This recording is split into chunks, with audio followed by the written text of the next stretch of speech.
Oi, hoje nós estamos aqui com a Sarah Houboult. Ela é uma australiana, uma artista maravilhosa de circo, perfeita, e ela vai contar pra gente um pouquinho de como que é a vida na Austrália para uma pessoa com deficiência, porque ela tem baixa visão, assim como eu, ela também tem baixa visão, mas eu acho que ela não tem deficiência nenhuma não, porque eu não consigo ver isso nela não.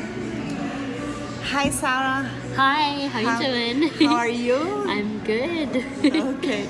Tell about your life in Australia with people with disability, and you are a brilliant performance circles. Thank you. And tell us about something. You live in Australia, it's very different to live here in Brazil, and how about your experience in Brazil? And say something for us. Okay, so I'm visiting Brazil to go to the Association Fernanda Bikini because I'm really interested in the ballet school here, because it's the only school in the world that has professional classes for blind ballerinas, and that's super, super exciting. But before I came to Brazil, I was very, very nervous about traveling to Brazil because I didn't know how the accessibility would be.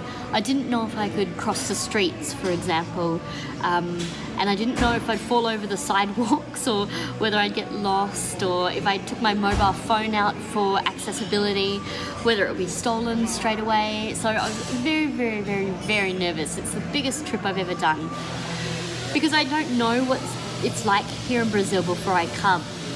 In Australia, we have lots of legislation that says we must have accessible buildings, and we must have audio descriptions and captions on movies, for example, and we have the Human Rights Commission where we can take our cases if someone has been discriminatory, and we can actually ask the government to help us sort of sort it out a little bit.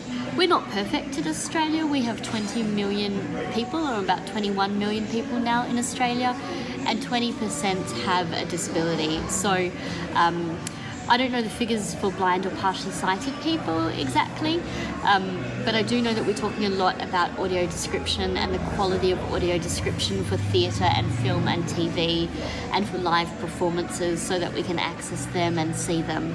So in Australia, the sidewalks are much more flat than here in Brazil. So I was very, very interested to hear that the law is different. So here in Brazil, the homeowner is responsible for the footpath outside of their house, whereas in Australia it's the government that's responsible for that footpath. So we can ask the government to make it smooth and make it wide for people who use wheelchairs, for people who use assistance animals, or for people who use canes or mobility equipment. So, and we argued that that is also good for mothers with prams and travellers with luggage. So we talk a lot about how accessibility will benefit everybody in Australia. Wow. It's perfect. No, Sarah. It's very different, but it's very interesting, no? Thank you so much, Sarah. Thank you so much for this experience to sharing with us.